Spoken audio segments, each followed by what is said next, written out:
Hello, ladies and gentlemen, and let's talk about the news. We have now heard of global de-dollarization. There's also hints from President Zelensky that he wants to evacuate troops from Bakhmut. There's also been tensions in the Middle East that I can shortly talk about. Pro-Iranian militia groups, as they're called, or proxies, as they're referred to in the West, have attacked American bases in, I think it was northeast Syria, killing one contractor, wounding 5 or something like that. And we see with the advent of the peace deal that China set up with Iran and Saudi Arabia, that America's influence in the Middle East is rapidly declining. They are losing, their allies. Saudi Arabia just joined the Shanghai cooperation agreement or deal, and as well as the fact that they want to join the BRICS. Saudi Arabia has also said that they're not going to only sell, they're going to diversify their currency in terms of selling oil. So now they want to also sell oil in yuans. And Turkey and Syria, there is said that there's going to be plans for them to talk about a peace deal. So yeah, the American presence in the Middle East is pretty much done. They're not going to have that power as they used to have, because the Biden White House, for example, have been very busy in Ukraine. They haven't really been building relationships in the Middle East or Africa or in Latin America. And some people are now talking about, oh, if Trump was in office, this wouldn't happen. I totally disagree with that. Sure, some presence in the Middle East would be there, but the de-dollarization, I think that's nothing he can stop. I don't think he could have stopped the war in Ukraine either. And the reason for that is because he was surrounded by deep state neoconservatives like Mike Pompeo, like Bolton, whom, like all other neocons and even neoliberals, as they're referred to, want American primacy of the planet, whether that be the faction of the White House that wants a conflict with Russia or the other one who wants a conflict with China. Both of these powers see now that you can't trust the West. And let's say that Trump was in power, these countries, in my opinion at least, would have still not wanted to maintain the dollar as a world currency. First of all, because you can't trust Western politics. Sure, but Trump comes into office for 4 years, then somebody else gets elected. Now he has a new policy and want to wage war against you or him, and it's just too much of a mess. So economically, the West is not doing well, and in particular Europe, but America as well. So I thought we could talk about maybe the de-dollarization a little bit and its impact on the global economy. This is from yourstory.com. And it goes, de-dollarization and its impact on the global economy and its startups, navigating and changing landscapes of global currency dynamics and its efforts on startups. So we can go through it here. The US dollar has long been the dominant currency in international trade, shaping the global economic landscape. And this is why the United States have been able to print out dollars like it's nothing, right? However, recent trends show countries increasingly reducing their dependence on the dollar. This article explores the history of the dollar's dominance, the recent de-dollarization trend, its advantages and disadvantages, and implications for the startup ecosystem. So now we're going to go through the rise of the US dollar.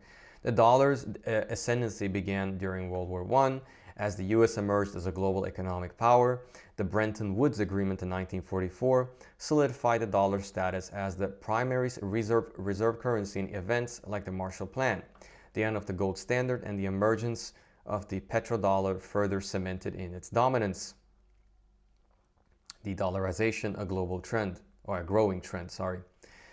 Countries are increasingly seeking to reduce their reliance on the US dollar. And I was going to say this, it's not just Saudi Arabia, Israel. There has been recent protests in Israel, which the Netanyahu government is accusing the Biden administration to have some sort of hand in. And I actually never thought that it would come to the day that Israel would actually doubt American allegiance because of its such close ties with the United States, you know. But as you can see, I just believe that they want Netanyahu to sort of not necessarily overthrow him, but kind of, you know, keep him in line, in certain lines that he shouldn't cross. Yeah, these are just obviously theories, but that's what I believe at least. Because he is allied with a lot of like right-wing Kahana type Zionists, right, that are explicitly, openly racist. They have like a similar ISIS style type of, but the Jewish version of it, style type of ideology when it comes to their attitudes and views upon, for example, Armenians, Christians in general, and as well as obviously Muslim Palestinians too. So, okay, so examples include China and France. They talk about here, France and China, yuan settled LNG trade. Even France want to have an LNG trade in yuans, right? Russia turning to China's yuan amid geopolitical tensions, and China and Brazil's deal to trade in their own currencies. These events highlight the desire to reduce dollar dependence and foster closer economic relationships. Advantages and disadvantages of de-dollarization. De-dollarization offers both advantages and disadvantages. Benefits include diversified risks, strengthened national currencies, increased monetary policy independence, and reduced vulnerability to US sanctions. Drawbacks encompass transition challenges, potential short-term instability, and limited global acceptance of alternative currencies. By the way, the BRICS is working on a common currency as well, but that won't be done until like 5 years. Mark Rubio, I believe, if I'm not mistaken, he was warning that the world will get rid of the dollar in terms of a world currency in 5 years. But I believe it's going to go even faster than that. Give it like 2, 3 maybe. But anyway, implications for the startup ecosystem. The de-dollarization presents both opportunities and challenges for startups. Easier access to capital in regions, moving away from the US dollar could attract domestic and regional investments. However, attracting international investments may be hindered by currency concerns. Cross-border transactions might become more complex, leading to higher transaction costs and operational challenges. Market volatility may increase as markets adjust to new currency dynamics, requiring startups to manage financial risks effectively. Global expansion could be more challenging due to limited global acceptance of alternative currencies, affecting growth strategies and market entry decisions. Increased regional collaboration could foster innovation, offering opportunities for startups to collaborate on new technologies and business models. Changes in the regulatory environment may require startups to adapt to new regulations and adjust their business models. De-dollarization has significant implications for the global economy and the startup ecosystem. While there are benefits to reducing reliance on the US dollar, the transition also poses challenges. Understanding these implications is crucial for businesses, investors, and policymakers to adapt the evolving nature of international trade and finance. Yes, so now we're seeing the rise of a multipolar world. Sorry, my computer is a bit slow, but yes. And I thought we could move on to, let's see here, to a Newsweek article where Zelensky is hinting a retreat or some sort of warning regarding a retreat from Bakhmut. And the Russians have taken 85% of the city. In fact, Prigozhin himself, the unofficial or unofficial leader of the Wagner group, have raised a flag on the municipal building in the city, right? So the Wagner group claims that they have legally taken the city, whatever that means. But the whole city is not taken. Western parts of Bakhmut is still under heavy fighting, but majority of the city is pretty much surrounded. And the Russians have also launched simultaneously a offensive against Avdiivka. And that city is surrounded as well. They're pounding it with artillery. As you can see, the Russians are advancing on the battlefield. The Ukrainians are talking about a counter-offensive to eventually take over Crimea and, through Zaporozhye. They are training, I think, around 40,000 Ukrainian soldiers in England and Germany and other places.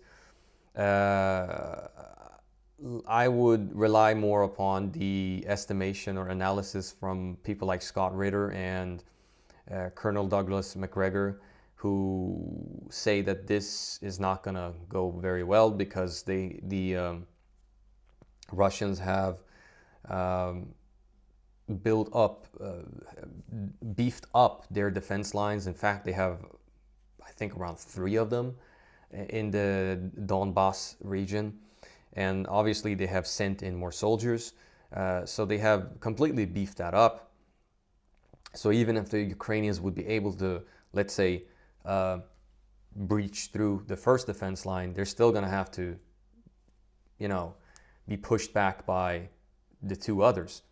So it's not an optimal thing to do for Ukraine. But anyway, Ukraine's President Volodymyr Zelensky has suggested that he might order a withdrawal of his troops from the eastern city of Bakhmut if they found themselves in danger of being encircled by Russian forces.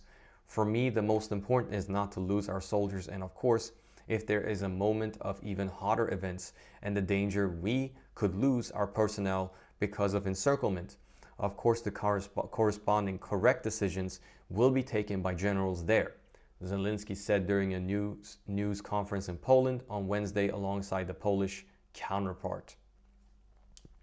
But while the Ukrainian president's statement suggested that he might consider a retreat should the situation escalate, he also hinted that it's not yet time for withdrawal, declaring that Kiev's troops are still holding on to Bakhmut and remain inside the city. We are in Bakhmut and the enemy does not control it, Zelensky said. The battle for Bakhmut in Ukraine's Donetsk region has been the longest and bloodiest in the Russian invasion of Ukraine, now in its 2nd year. On Sunday, the head of the Wagner mercenary group, Yevgeny Prigozhin, said his soldiers had raised the Russian flag over Bakhmut city hall, although he acknowledged that Ukrainian troops were still defending positions elsewhere in the city. The city, which was a popular tourist destination before the war began, is now in ruins and after months of shelling and artillery fire, but it remains of strategic importance for Moscow, which now controls only about half of the illegally annexed Donetsk region. And obviously, I take what they say strategic importance for Moscow. It's strategic importance for both parties. Bakhmut is important for Ukraine because that's if Bakhmut collapses, the whole Donetsk defense line will be pushed back and collapse. And this Bakhmut is in the center of a bunch of highways, if I'm not mistaken.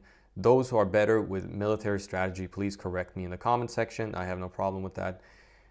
This is like a transport hub where they supply their troops in the Donetsk with ammunition and supplies and so forth. If they lose that, obviously it's not gonna the what do you call it? The defense line of Donetsk is gonna collapse. So it's important for Ukraine. For Russia, it's important because they will gain a bunch of height, if I'm not mistaken. Because Bakhmut is upon a height or some hills, I don't remember exactly, but they can then like bombard Ukrainian troops from above. So to say that this is an insignificant city for Ukraine is kind of, I mean, considering the amount of troops they have poured in and they don't want to retreat from it. I mean, it shows that it's a pretty important city. So to take the remaining half, Russian troops have to go through Bakhmut, which is still being fiercely defended by the Ukrainian armed forces, despite high casualties on both sides. At the moment, the city remains under the control of the Ukrainian army. Other Ukrainian officials recently said that military officials will order a withdrawal of troops in Bakhmut when deemed strategically necessary, while also stating that Ukrainian forces are still holding on in the city. Washington-based think tank, the Institute for the Study of War, ISW, said that it remains to be seen whether Ukraine's defense of Bakhmut and its efficiency in fixing Russian forces in the area is worth Ukrainian losses, adding that we will likely be unable to assess this until observing the Ukrainian spring counteroffensive.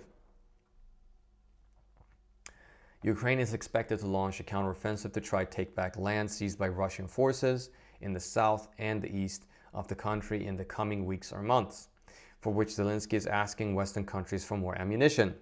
And Western countries have a problem when it comes to ammunition stores.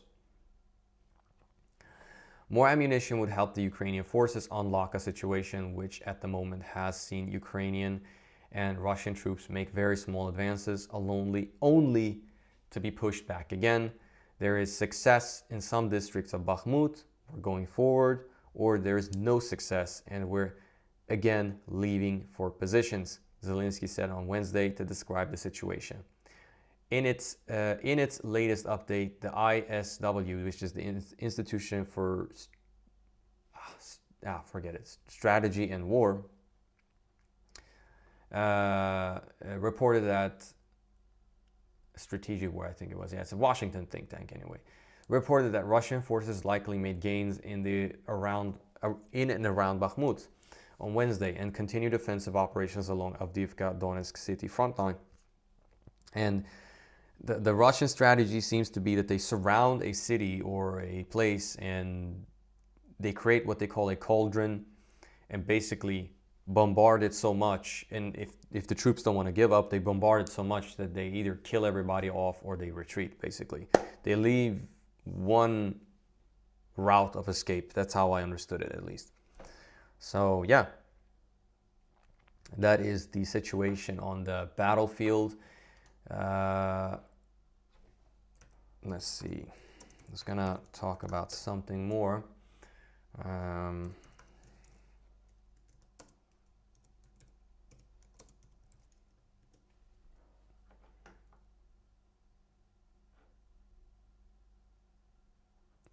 Yes, 7 days ago, General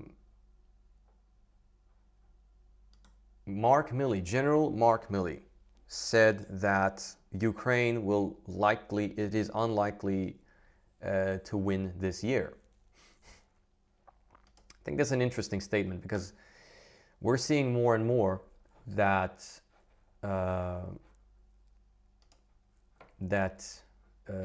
many people in the West, high-ranking officials, military people, are saying that Ukraine is not, there's an unlikely chance that Ukraine can win, at least this year, right? But yeah, here comes the coping anyway. I'm not saying it can be done. I'm just saying it's a very difficult task, says top US general.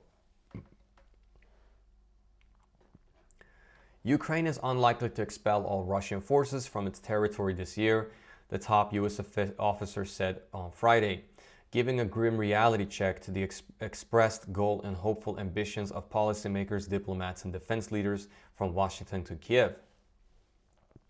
I don't think it's likely to be done in the near term for this year, General Mark Milley said Friday in an interview with Defense One. Zelensky has publicly stated many times that the Ukrainian objective is to kick every Russian out of Russian-occupied Ukraine, and that is a significant military task, very, very difficult military task. You're looking at a couple of 100,000 Russians who are still in Russian-occupied Ukraine. I'm not saying it can't be done. I'm just saying it's a very difficult task, the Joint Chiefs Chairman said. But that is their objective. They certainly have a right to that. That is their country, and they are on the moral high ground here. In November, Milley said in a press conference that the probability Ukraine was going to retake Crimea and expel all Russian forces anytime soon is not high. His comments stirred the speculation that the United States was pressuring Zelensky toward negotiating territorial concessions with Russia. On Friday, Milley said Russia has failed strategically, operationally, and now they're failing tactically as well. That followed his testimony to the White House Armed Services Committee that Russian forces were getting slaughtered by Ukrainian troops due to poor training and human wave attacks. Russians don't use human wave attacks. Neither does the Ukrainians. Well, sometimes they do, but in general, as far as I understood it, they haven't done that. This is a very long article. I'm not going to read all of it, but I just wanted you to get the gist of how even the Western media, Western and American think tanks are thinking right now. Military people are thinking right now. There is a sense of, I believe, Ukraine fatigue right now, and yeah, they see it. This is a lost cause, basically. The Russians are going to hold on to those territories like, I don't know, like a baby holds on to candy or something, but they're going to hold on to it, you know. So I want to thank everybody for listening, and I'm sorry I have been away. It's been a lot of things going on. I don't want to get into it right now, but I might get into it a bit later. But I appreciate everybody that has subscribed, and if you haven't subscribed, go and subscribe now. Like the video, share it, and I'll see you in the next one. God bless.